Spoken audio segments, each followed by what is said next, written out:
Welcome back to Wake Up Your Vocab.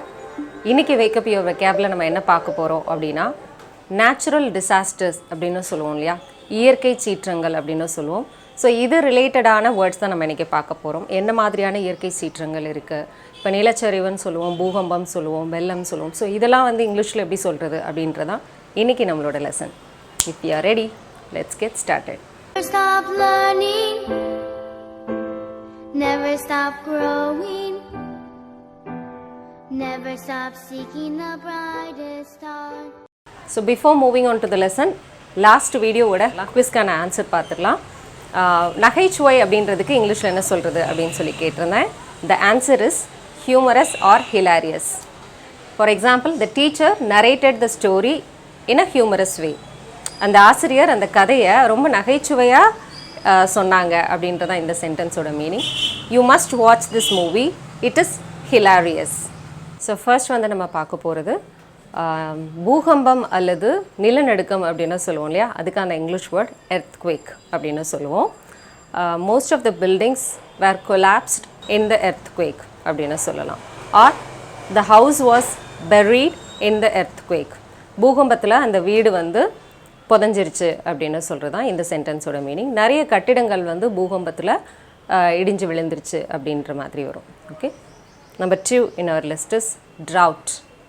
Drought அப்படின்னா வறட்சி அப்படின்னு சொல்லுவோம். We can say the farmers have been badly affected by the drought அப்படின்னு சொல்லலாம். வறட்சியால் விவசாயிகள் வந்து ரொம்ப மிக மோசமாக பாதிக்கப்பட்டுள்ளனர் அப்படின்றதான் இந்த சென்டென்ஸோட meaning. Okay, next one is famine. famine அப்படின்றது பஞ்சம். ஸோ இந்த வறட்சியால் வரக்கூடிய இதுதான் வந்து நம்ம என்ன சொல்லுவோம் அப்படின்னா பஞ்சம் அப்படின்னு சொல்லுவோம். ஸோ பஞ்சத்துக்கு வந்து இங்கிலீஷில் என்ன சொல்லுவோம் அப்படின்னா famine அப்படின்னு சொல்லுவோம். Example, many people die of famine every year.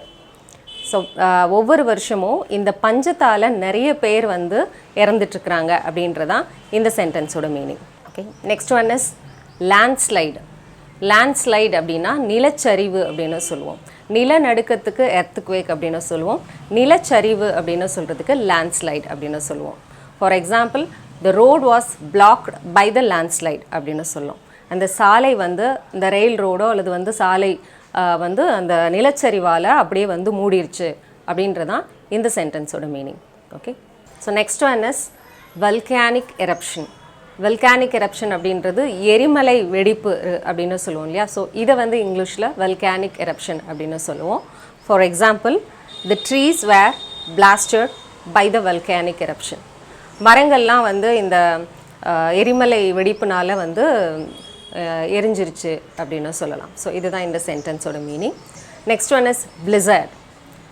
blizzard அப்படின்றது வந்து பனிப்புயல் அப்படின்னு சொல்லுவோம் இல்லையா. ஸோ அதுக்கு வந்து நம்ம blizzard சொல்லுவோம். For example, we got stuck in the blizzard. நாங்கள் பனிப்புயலில் மாட்டிக்கிட்டோம் அப்படின்னு சொல்லலாம். இதுவே வந்து ஜென்ரலாக நம்ம நிலத்தில் வர்ற சூறாவளி அந்த மாதிரி சொல்லுவோம் இல்லையா. ஜென்ரலாக புயலுக்கு வந்து நம்ம வந்து ஸ்டார்ம் அப்படின்னு சொல்லுவோம். இந்த ஸ்டார்மிக் கண்டிஷன்ஸில் வந்து வர்றது தான் வந்து டொர்னேடோ அப்படின்னு சொல்லுவோம். ஸோ இது வந்து நிலத்தில் வர்றது. ஸோ நிலத்தில் வர்ற இந்த சூறாவளியை இங்கிலீஷில் வந்து என்ன சொல்கிறது அப்படின்னா டொர்னேடோ அப்படின்னு சொல்லுவோம். the tornado destroyed everything in its path. பாதையில் இருக்கிற எல்லாத்தையும் இந்த சூறாவளி வந்து அழிச்சிட்டு வந்துருச்சு அப்படின்றதான் இந்த சென்டென்ஸோட meaning. Okay, the last and final one is avalanche. avalanche அப்படின்றது பனி சரிவை வந்து நம்ம வந்து avalanche அப்படின்னு சொல்லுவோம். நிலச்சரிவுக்கு வந்து landslide அப்படின்னு பார்த்தோம். For example, the 2 skiers were killed in the avalanche அப்படின்னு சொல்லலாம். ஸோ இதோட மீனிங் என்ன அப்படின்னா இந்த பனி சரிக்கு பண்ணுற 2 பேர் இந்த அவலான்ச்சில் இறந்துட்டாங்க அப்படின்றதான் இந்த சென்டென்ஸோட meaning. Okay, now it's time for Malar's tip. இன்றைக்கி என்னோடய டிப் என்ன அப்படின்னா, இந்த ஸ்டார்ம் அப்படின்னா ஜென்ரலாக புயல் அப்படின்னு சொல்கிறோம் இல்லையா. இதே மாதிரி நம்ம சூறாவளி அந்த மாதிரி சொல்லுவோம். இதுக்கு இங்கிலீஷில் வந்து டிஃப்ரெண்ட் நேம்ஸ் இருக்குது. ஃபார் எக்ஸாம்பிள் வந்து டைஃபூன் அப்படின்னு சொல்லுவோம், ஹரிக்கேன் அப்படின்னு சொல்லுவோம், டொர்னேடோ அப்படின்னு சொல்லி இப்போ பார்த்தோம். ஸோ இது எல்லாமே வந்து ஒரு ஸ்டார்மிக் கண்டிஷனில் வரக்கூடிய அந்த சூறாவளி அப்படின்னு சொல்லுவோம் இல்லையா. அதுக்கு வந்து இங்கிலீஷில் டிஃப்ரெண்ட் நேம்ஸ் இருக்குது. இப்போ வந்து டொர்னேடோ அப்படின்றது ரொம்ப சின்னதாக வந்தால் அது வந்து டொர்னேடோ அப்படின்னு சொல்லுவோம். இந்த ஹரிக்கேன் அண்ட் டைஃபூன் இதெல்லாம் வந்து வாட்டரில் வரக்கூடியது. இதை வந்து நம்ம வந்து ஹரிக்கேன் அல்லது டைஃபூன் அப்படின்னு சொல்லுவோம். This is the difference. இன்றைக்கி வந்து உங்களோட குவிஸ்க்கான கொஸ்டின் என்ன அப்படின்னா, வல்கானிக் எரப்ஷன் இருக்கு இல்லையா, அதிலிருந்து வரக்கூடிய துகள்களை நம்ம வந்து நுகர்ந்து வரக்கூடிய ஒரு நோய், அதாவது ஒரு லங் டிசீஸ் இருக்குது. இந்த டிசீஸோட நேம் என்ன அப்படின்றத நீங்கள் வந்து காமெண்ட்டில் லீவ் பண்ணணும். இதுதான் வந்து லாங்கஸ்ட் வேர்ட் இன் இங்கிலீஷ் அப்படின்னு சொல்லுவாங்க. ஓகே.